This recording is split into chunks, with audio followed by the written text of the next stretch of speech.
Баарыңыздарга салам. Дүйнө жүзү боюнча камыр туруш сериясына кош келиңиз. Ал эми бүгүн биз лимон нанын жасайбыз. Бул нан өзү ачытылган камырды талап кылат. Бул видеодо мен тест версиясын жасайм.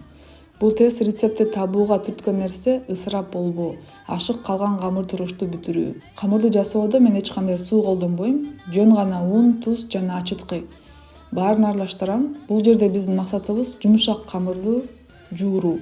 Камырыңызды жасап 1 саат тыныктырып коюңуз, андан кийин 6 бөлүккө бөлгөндөн кийин тоголоктоп бышырсаңыз болот. Акыркы илимий изилдөөлөр көрсөткөндөй, дрожь денебизге кирип, тамак ашыбыз менен азыктанат, анан спирт жана кычкыл газын пайда кылат. Ошондуктан эртең менен башыбызда туман, алсыздык, чарчоо, нервоз менен ойгонобуз. Бул серияда мен адамдарга дрожь колдонуудан баш тартууга жардам берем жана биздин даамдуу нандарыбызды ата-бабаларыбыздай натуралдуу ачыткы менен бышырууга жардам берем.